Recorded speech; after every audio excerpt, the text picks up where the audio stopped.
हमने गुरु जी के फरसा मारा शंकर जी के, तो उनका नाम देखो 999, और जैसे फरसा मारा 1000 नाम से पूजा हो रही है। हम फरसा मारे, हम हाथ मारे, पांव मारे, कुछो मारे, लेकिन पूजा होगी। हमारे बाबा ने भगवान विष्णु की छाती में लात मार दी है?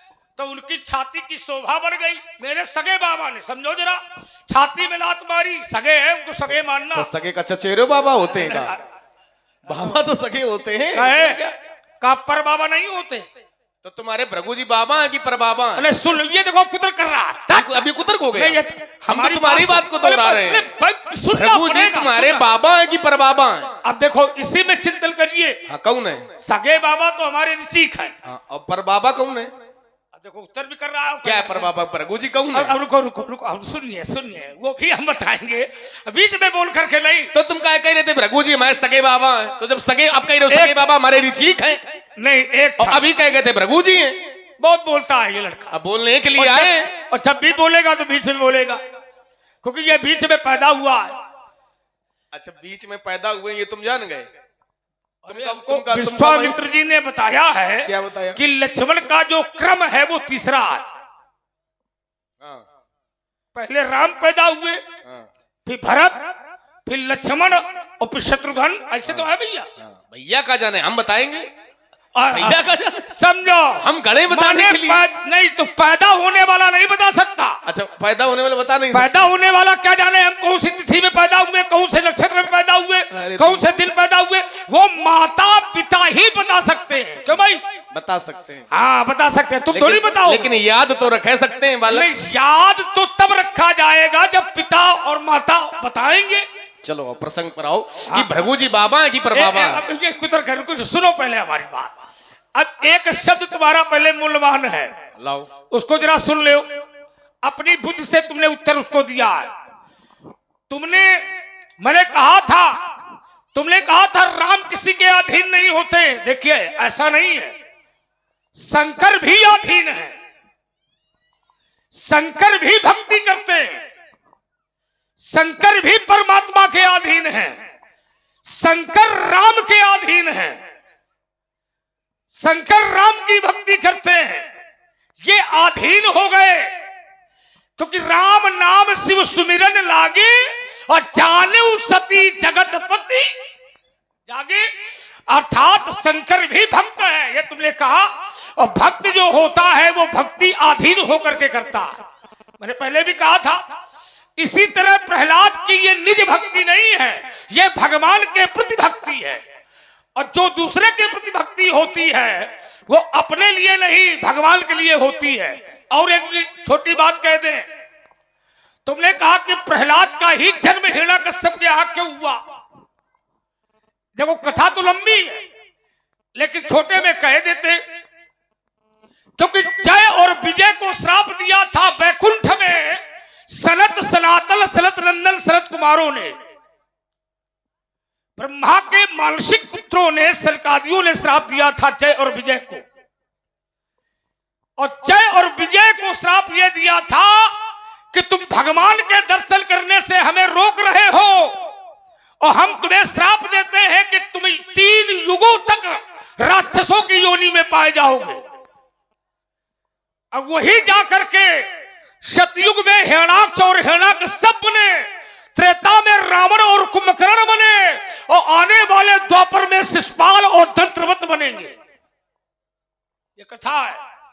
और भगवान ने कहा था ये चारों सनकादिक सनत नंदन सनत कुमार, ये जब चारों जाकर के और इनके घर में पैदा होंगे, बेटे बनकर के तुम पैदा होगे और तुम मेरी भक्ति करोगे और ये तुम्हारा विरोध करेंगे, तो मैं आकर के इनकी खुजली मिटाऊंगा।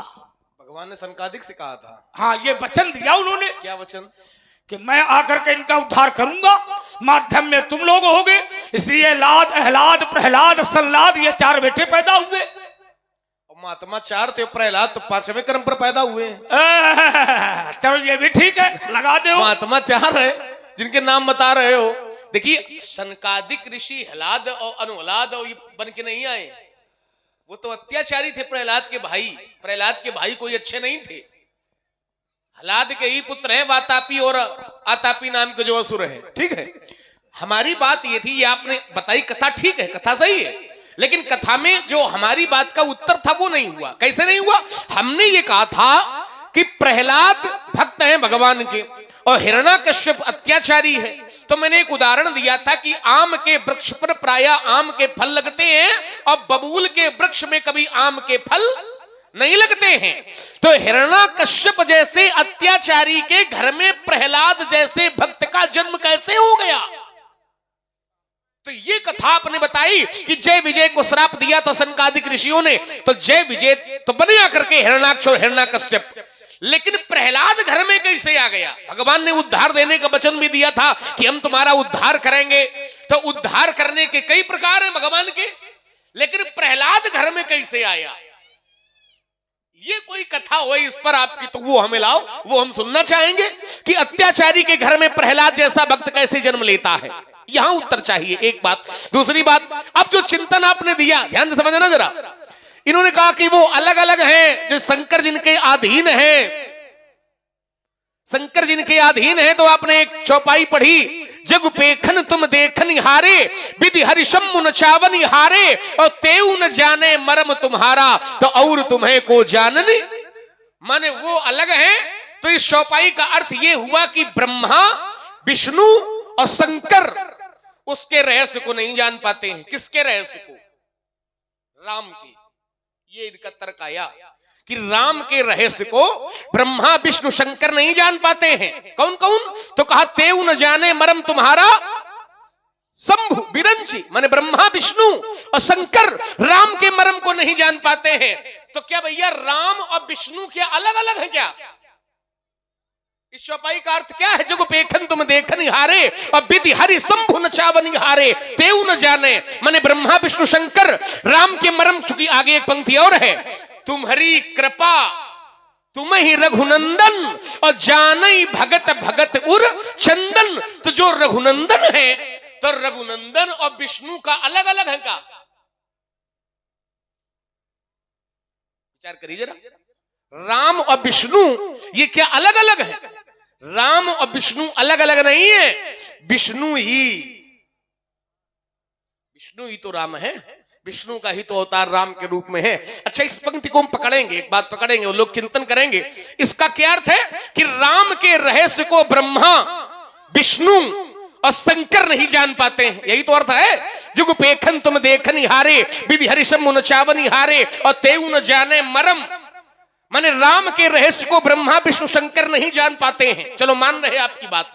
राम के रहस्य को जब ब्रह्मा विष्णु शंकर नहीं जान पाते हैं, तो जिस समय भैया समुद्र मंथन हुआ था और भगवान ने मोहिनी का अवतार बनाया, तो एक दैत्य देवताओं के बीच में आके बैठ गया और काया करके बैठ गया। क्योंकि वो जान गया था। क्या जान गया था?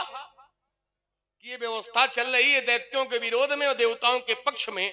तो मेरा तर्क ये है कि जब राम के रहस्य को ब्रह्मा विष्णु शंकर नहीं जान पाते हैं, तो वो दैत्य कैसे जान गया राहु केतु जिसका नाम बाद में पड़ा? वो तो जान गया, और न जाना होता तो बैठता काया के बीच में। भगवान ने उसका गला काट दिया, वो विषय अलग का है। गला काट दिया तो एक का नाम पड़ गया राहु और एक का नाम पड़ गया, नाम भी पहले कुछ दूसरे था। पहले नाम राहु केतु नहीं था, पहले नाम क्या था ये मैं इनके लिए छोड़ रहा हूं, है ना। राहु केतु तो नाम बाद में पड़ा। तो जब ब्रह्मा विष्णु शंकर उसके रहस्य को नहीं जान सकते हैं, तो फिर वो दैत्य कैसे जान गया? फिर वो देवताओं के बीच में आकर के, सूर्य चंद्रमा के बीच में आकर के कैसे बैठ गया? बोलो जरा कुछ। और इसी प्रस्तुति पर आप है भाई। विष्णु है वही राम है, जो राम है वही विष्णु है। ये लक्ष्मण ने उत्तर दिया है। देखो, जहां ये प्रसंग है वहां कभी झांक कर देखना, वहां तो विष्णु जी खड़े हैं, छवि समुद्र हरि रूप विलोकी। जहां ये प्रसंग है मानस का, वहां पर छवि समुद्र हरि रूप विलोकी, अर्थात जो समुद्र में रहते हैं वो कौन है? भगवान विष्णु। नील सरो रूह श्याम तरुण अरुण बारिज नयन करहु सुमम उर्धाम सदा क्षीर सागर शयन। ये विष्णु है, जरा विचार करना। लेकिन जब राम की पुण्याकरण की गई तो सीधा कहा गया नील सरोरुह नील मणि।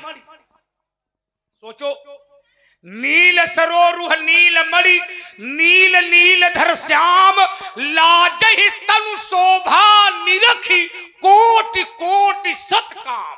अर्थात विष्णु और राम में इतना अंतर है, विचार करना। स्वरूप सामने है पर फिर भी वो कहते हैं जो स्वरूप बस शिव मन माही। तो विष्णु राम में अंतर कितना है? मैंने ये बताया बताओ, ना। सीधे बताओ, विष्णु राम में अंतर कितना है? इतना अंतर है जैसे पिता और पुत्र। अब क्या? रुक जाओ। चलो, पिता पुत्र। पिता और पुत्र। राम शंकर को पैदा करते हैं, विष्णु को पैदा करते हैं, ब्रह्मा को पैदा करते हैं, और ये पैदा होते हैं, ये पैदा होते हैं। एक वाक्य में- शंभु बिरंच विष्णु भगवाना और उपजहि जासु अंशते। तो एक वाक्य में ये बता दो कि शंकर विष्णु राम क्या अलग अलग है कि एक है? मैं कह तो गया, आप कितनी बार कहा। नहीं नहीं, तो विष्णु राम क्या सीधे सीधे कहो, हमें सीधे सीधे में कुछ ज्यादा आनंद आता है।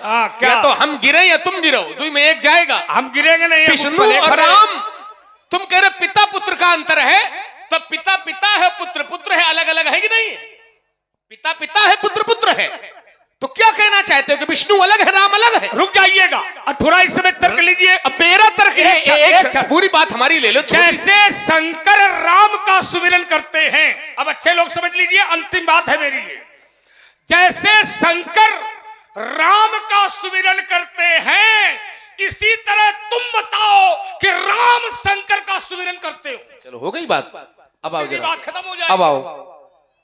अच्छा, सुमिरन का ये प्रमाण जो मैंने दिया, क्या ये पर्याप्त नहीं है कि लिंग थाप विधिवत करी पूजा? फिर भी बात शंकर जी की, फिर वही बात कैसे? ये तो शंकर संसारिक भी हो सकता है। सांसारिक कैसे योग्यता? काहे नहीं? राम जी शंकर जी की पूजा कर रहे हैं, तो पूजा जो कर रहा है, तो पूजा करने में सुमिरन भी है, प्रणाम भी है। पूजा कब करके तो देखो, पूजा के भी प्रकार होते हैं, पंचोपचार, षोडशोपचार, तो पूजा के भी विधिवत प्रकार होते हैं। और जब पूजा व्यक्ति करेगा, जैसे आप किसी संत की पूजा करेंगे, महात्मा की पूजा करेंगे, तो पूजा में प्रणाम भी नहीं होगा क्या? ध्यान देना। और आइए जरा, राम और शंकर में आप भेद कर रहे हो कि वो पैदा कर रहे हैं, विष्णु राम में भेद कर रहे हो कि पिता पुत्र हैं। और मेरा कहना यह है कि विष्णु ही राम है। अब प्रमाण देखो, मैं दे रहा हूं। नारद जी ने श्राप दिया था, किसको श्राप दिया था? किसको? नारद जी ने श्राप दिया था कि कपि आकृति तुम कीन हमारी, तो करी है कीस सहाय। तो नारद जी ने श्राप भैया किसको दिया था? विष्णु जी को। विष्णु को श्राप दिया था कि जैसे नारी के बिरे में आज हमें भटकना पड़ रहा है, तो मेरा ये श्राप है कि नारी के बिरे में तुमको भी भटकना। तो वही विष्णु जी राम बनकर के धरती में, और वही भगवान ने कहा था नारद बचन सत्य सब करी हो और परम शक्ति समेत। तो विष्णु राम में मेरी दृष्टि में कोई भेद नहीं, विष्णु ही राम है। एक बात। दूसरी बात, आपने ये कहा था कि लक्ष्मण शंकर जी राम को प्रणाम करते हैं, तो इन्होंने कहा कि राम जी कहीं शंकर जी को प्रणाम करते हो तो बताना। राम जी शंकर जी को प्रणाम करते हो तो बताना। पूरी रामायण में वही दुनिया की बातें इन्होंने की, दुनिया की बात है। इन्होंने कहा राम जी शंकर जी को प्रणाम करते हो तो बताना। राम जी शंकर की तो बात छोड़ो, राम जी ये कहते हैं राम जी शंकर जी को कहीं प्रणाम करते हो तो बताना जरा। हम कहते हैं राम जी शंकर की तो बात छोड़ो, शंकर जी की पत्नी को भी राम जी प्रणाम करते हैं। और उत्तर मैं कर रहा हूं, पत्नी को जब प्रणाम कर लोगे भैया, तब पत्नी के प्रणाम में क्या पति का प्रणाम नहीं है? नहीं नहीं, ध्यान से समझना जरा। नहीं हो सकता। एक अभी बीच में देखो बोल रहे हो, हमारी बात हो तो जाने दो। यदि पचेगी नहीं। पचेगी भी और पूरी व्यवस्थित पचेगी। तुम चक्कर में काहे पड़े? कोई बूटी लाओ। तुम रुक जाओ। जैसे पत्नी को आपने प्रणाम किया, पत्नी को यदि आपने प्रणाम किया, अब कोई ये कहे कि शंकर जी को न प्रणाम किया हो या पति को न प्रणाम किया हो, तो जब पत्नी के पांव छुए बैठे हो तो पति के तो अपने आप छू गए पैर। नहीं हो सकता। रुक जाओ, हम उत्तर कर रहे हैं। अब देखिए, शंकर जी की पत्नी है माता सती, और शंकर जी की जो पत्नी कहां है, तो शंकर जी का एक स्वरूप है अर्धनारेश्वर का, है कि नहीं है? अर्धनारेश्वर में भगवान शंकर भी हैं और माता जी भी हैं, है कि नहीं है? पार्वती जी है कि नहीं है? पार्वती है। और जिस समय क्या पार्वती है? अर्धनारेश्वर में भगवान शंकर जी है। भगवान शंकर और माता जी माने माता पिता दोनों हैं एक स्वरूप में। अब देखिए, जब जिस समय भगवान शंकर की पत्नी राम जी के पास गई तो राम जी ने माता को प्रणाम किया। कैसे प्रणाम किया, प्रमाण हम देते हैं। क्या है? अरे उसको ना भी बजाओ तो हम पर्याप्त हैं। जिस समय गई तो राम जी ने प्रणाम किया। क्या प्रणाम किया? तो कहा जोरी पानी प्रभु, जोरी पानी। पानी माने तो अपनी बात तो कई लोग हम पूछते चलते कि ध्यान दे रहे हो, ऊपर ऊपर निकल रही है। पूरा ध्यान शब्द है चौपाई में, जोरी पानी। पानी माने तो क्या कहना चाहते हो ये बताओ। समझो, ऐसे थोड़ी जैसे धूल में नाव चला रहे हो। नहीं, धूल में एक क्षण जोरी पानी। पानी माने इतना कठिन शब्द क्या? नहीं लोग बताओ, तुम ही बताओ। हम बताएंगे, लेकिन जो आइए चौपाई ले लो। क्या है? जोरी पानी प्रभु कीन प्रणामू और पिता समेत लीन निज नामू, कहूं बहोरी कहां वृष के तू और विपिन अकेली फिरऊ कई। तो जब शंकर जी की पत्नी को प्रणाम कर रहे हैं राम जी, तो क्या शंकर जी को प्रणाम नहीं है ना? मंदिर में घंटा बजाओ, मैं चक्कर में न पड़ो। समझ में नहीं बात? अब रुकना पड़ेगा यहाँ पर। ये तो ये नहीं बताया कि वो दैत्य कैसे जान गया भगवान के रहस्य को। ये कुतर का नहीं भाई, कुतर का कहां? ये जबरदस्ती वाली बात हो। कुतर का नहीं कर रहे। एक क्षण, पत्नी को प्रणाम करना ये अर्थ नहीं है कि शंकर जी को प्रणाम हो गया। अलग, बिल्कुल सही। और देखो, तुम दो उत्तर बना रहे हो। जहां तुम अर्धनारेश्वर को जोड़ रहे हो वहां सती नहीं है, वहां पार्वती है। और पार्वती तब है जब शंकर जी की पत्नी सती ने अपने शरीर का त्याग कर दिया। विचार करना, सती मरत हर्षण मन मांगा, सती मरत हर्षण मन मांगा और जन्म जन्म शिवपद अनुरागा। इसके बाद पार्वती है। देखो, बात हमको घुमाओ नहीं तो हम घूमेंगे नहीं, और ना ये इतनी जल्दी महात्मा घूमने वाला है। और तुमने कहा कि पत्नी को प्रणाम कर लिया। भैया ईमानदारी से बताओ, जिस शरीर से प्रणाम किया गया है वो प्रणाम करने वाला शरीर कैसा था? वो राजकुमारों वाला था कि सन्यासी का था? जल्दी उत्तर करो। शरीर तो राजे कुमार का था। ना ना ना ना ना ना ना ना ना ना ना ना ना ना वेश भले ही आत्मा का हो। फिर वही बात आ गई। वेश और शरीर में फिर वही बात बीच में नहीं। पहले इनको सुन लो, हम नहीं बोलते, नहीं वो बाद में बोलेंगे। अरे घुमा रहे उल्टा सीधा।